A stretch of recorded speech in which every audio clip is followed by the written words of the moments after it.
இந்த குரு பகவானுடைய பெயர்ச்சி கடகத்தை நோக்கி அமைகிறதோ அப்ப தங்கத்தின் விலை அதிகரிக்கும்.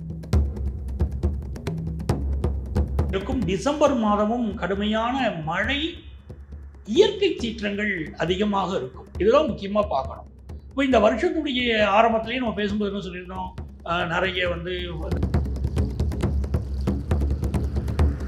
டிசம்பர் ஜனவரி மாதங்கள்ல அரசியல்ல கூட்டணியில கடும் மாற்றங்கள் ஏற்பட போகுது. நீங்க நம்ப முடியாத மாற்றங்கள் ஏற்படும். சுக்கிர பகவானுடைய அமைப்பை பார்க்கிற போது பெண்களுக்கு எதிரான கொடுமைகள் அதிகம் இருக்கக்கூடிய மாதங்கள், 2 மாதங்கள் பெண்களுக்கான பாதுகாப்பை அதிகப்படுத்தும். பெண்கள் தங்களுக்காக குரல் கொடுப்பார்கள். பெண் அமைப்புகள் குரல் கொடுக்கும். அப்படிப்பட்ட சூழ்நிலைகளும் உண்டு.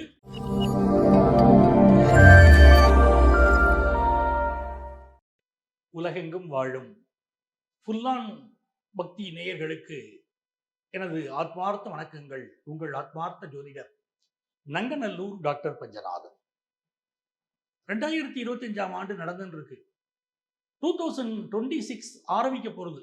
அப்போ 2025 உடைய நிறைவு மாதங்கள் எப்படி இருக்க போகுது? 2025ல நம்ம ராசிக்கு நம்ம நிறைய ப்ராப்ளங்களை ஃபேஸ் பண்ணியிருக்கோம். அதுல சந்தேகம் இல்லை. நிறைய மாற்றங்கள், நிறைய ஏற்றங்கள், நிறைய சோதனைகள் மீண்டு வந்திருக்கோம். வராம இருக்கும் இன்னும். அப்ப 2026 நல்லா அமைஞ்சா தான் நம்ம வாழ்க்கை நல்லா இருக்கும். திடீர்னு 2026ல மாற்றம் வந்துருமா அப்படின்னா, 2025ஆம் ஆண்டுடைய இறுதி மாதங்கள்ல இறுதி நேரத்துல நமக்கு எப்படி ஒரு டேர்னிங் பாயிண்ட் அமையும்? ஒரு 2026ல நம்ம ஃப்ளைட் டேக் ஆஃப் ஆகணும்னா அதுக்கு முன்னால தேவையான விஷயங்கள் என்ன நம்ம பண்ணணும்? நம்ம ராசிக்கு நம்ம நிலைமை இப்போ எப்படி இருக்கு, நம்ம என்ன பண்ணினா நல்லா முன்னேற முடியும் அப்படின்னு நம்ம பார்க்க போறோம் நம்முடைய இந்த நிகழ்ச்சியில.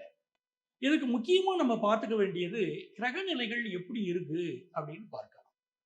கிரகநிலைகளை பொறுத்த வரைக்கும் மிக முக்கியமா சொல்ல வேண்டியது, குரு உச்சமாக இருக்கக்கூடிய ஒரு நேரம். குரு பகவான் கடகத்துல உட்கார்ந்து இருக்காரு. எப்பெல்லாம் உலகத்துல இந்த குரு பகவானுடைய பெயர்ச்சி கடகத்தை நோக்கி அமைகிறதோ அப்ப தங்கத்தின் விலை அதிகரிக்கும். மிக முக்கியமா நம்ம தெரிஞ்சுக்க வேண்டிய விஷயம் இதுதான். தங்கத்தின் விலை அதிகரிக்கும். அப்ப நிறைய நம்ம தங்கத்துல இன்வெஸ்ட் பண்ணலாம். இதுல முக்கியமான விஷயம் என்னன்னு கேட்டீங்கன்னா, இந்த நவம்பர் டிசம்பர் மாதங்களில் தங்கத்தின் விலையில ஒரு பிளக்சுவேஷன் இருக்கும். ரொம்ப குறையும் கூடும் மாறி மாறி இருக்கும். பெரும்பாலான நேரங்கள் தங்கத்தின் விலை நீங்க வாங்கணுங்கிற ஆசையை தூண்டும். ஏன்னா ரேட் குறையுது. இந்த காலகட்டத்தில் 2026ல திருப்பி ரேட் ஏறும். அப்போ நம்ம என்ன பிளான் பண்ணிக்கலாம்? தங்கம் வாங்கி வைப்பது இந்த 2 மாதங்கள்ல நமக்கு ரொம்ப நல்லது அப்படின்னு ஒன்று வச்சுக்கலாம்.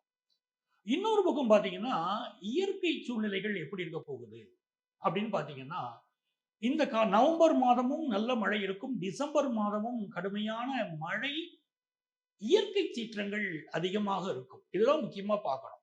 இப்போ இந்த வருஷத்துடைய ஆரம்பத்திலேயே நம்ம பேசும்போது என்ன சொல்லியிருந்தோம், நிறைய இந்த ஃப்ளைட் ஆக்சிடென்ட்ஸு, இயற்கை சீற்றங்களை பற்றி பேசியிருந்தோம். நிறைய விமான விபத்துக்கள் எல்லாம் ஏர் இந்தியா விமான விபத்துலேருந்து எல்லாமே உங்களுக்கு தெரியும். அப்போ பொதுமக்களுக்கு கொஞ்சம் அதுல உள்ள பாதிப்புகள் இருக்கத்தான் செய்யும். நவம்பர்ல சில நாள் மழை இருக்கு, டிசம்பர்ல கடும் மழை இருக்கு, சென்னை நகருக்கு பாதிப்பு இருக்கு அப்படிங்கிறதான் உண்மை. இப்படி இருக்க போகுது ஒரு புறம். இன்னொரு பக்கம் நம்முடைய அரசியல் விஷயங்கள் எப்படி இருக்க போகிறது, நாட்டுடைய சூழ்நிலை எப்படி இருக்க போகிறது அப்படின்னா, நீங்க நம்முடைய அரசியலில் பெரும் திருப்பு முனைகளை சந்திக்க போகிறீர்கள். டிசம்பர் ஜனவரி மாதங்கள்ல அரசியல்ல கூட்டணியில கடும் மாற்றங்கள் ஏற்பட போகுது. நீங்க நம்ப முடியாத மாற்றங்கள் ஏற்படும். அதாவது ஒரு நடிகர் ஒருத்தர் ஒரு அரசியல் கட்சி துவங்க போகிறார். ஏற்கனவே ஒரு நடிகர் இருக்கார் அரசியல் கட்சியில, நான் அதை சொல்லல. இன்னொரு நடிகர் அரசியல் கட்சி துவங்க போகிறார். அதே மாதிரி நம்ம கூட்டணியின் எதை வைத்துக் கொண்டிருக்கிறோமோ அதுல பிரிவு வரப்போகுது. ஒரு கட்சி கூட 2ஆக உடையலாம். ஒரு கூட்டணியிலிருந்து சில கட்சிகள் விலகி இன்னொரு கூட்டணியை நோக்கி போகக்கூடிய அமைப்புகள் நீங்க பார்க்க போறீங்க. கூட்டணிகள் இப்போ எப்படி இருக்கோ இதிலிருந்து சில மாற்றங்களை நீங்கள் இந்த காலகட்டத்தில் பார்க்க போறீங்க. இது இந்த 2025 உடைய எண்டில் இப்படி நடக்குது. 2026 உடைய பிகினிங்க்கு ஆரம்ப காலகட்டத்திற்கு இது ஒரு முன்னோட்டமாக அமையும். அப்போ அரசியல் வானிலை பரபரப்புக்கு பஞ்சமே கிடையாது. அப்படிப்பட்ட சூழ்நிலை இருக்க போகுது. அதே மாதிரி ஹெல்த் ரிலேட்டட் விஷயத்துல இந்தியாவில் ஒரு நல்ல முன்னேற்றங்கள் இந்த காலகட்டத்தில் இருக்கும். சுக்கிர பகவானுடைய அமைப்பை பார்க்கிற போது பெண்களுக்கு எதிரான கொடுமைகள் அதிகம் இருக்கக்கூடிய மாதங்கள் இந்த 2 மாதங்கள் பெண்களுக்கான பாதுகாப்பை அதிகப்படுத்தணும். பெண்கள் தங்களுக்காக குரல் கொடுப்பார்கள். பெண் அமைப்புகள் குரல் கொடுக்கும். அப்படிப்பட்ட சூழ்நிலைகளும் உண்டு. ஸோ நெறைய விஷயம் நம்ம ராசிக்கு என்னென்ன இருக்குன்னு நம்ம தனித்தனியாவே எடுத்து பார்க்க போறோம். இந்த இறுதி மாதங்கள் எப்படி இருக்குன்னு தெரிஞ்சுக்கிட்டா, நம்ம ராசிக்கு நமக்கு என்ன பலன் நடக்கும்? இப்ப நம்ம சொல்லிட்டு இருக்கிறது எல்லாமே கோச்சார பலன்கள். நம்ம ராசிக்கு உள்ள கோச்சார பலன்களை பார்த்துக்கிட்டு, அப்படியே நம்முடைய சொந்த ஜாதகத்தை பார்க்கணும். அதுல என்ன தசாபுத்தி, அந்தரம், சூட்சுமம் 2யும் இணைச்சு பார்க்கும்போது, நம்முடைய முழுமையான பலன்கள் நமக்கு தெரியும். சனி பகவான் வக்கரமா இருந்து வக்கர நிவர்த்தி பெறுகிறார். நெறைய பேருக்கு வேலையில இருந்த ப்ராப்ளங்கள் எல்லாம் இந்த காலகட்டத்துல சால்வ் ஆகவும் போகுது. அதையும் நம்ம பார்க்க போறோம்.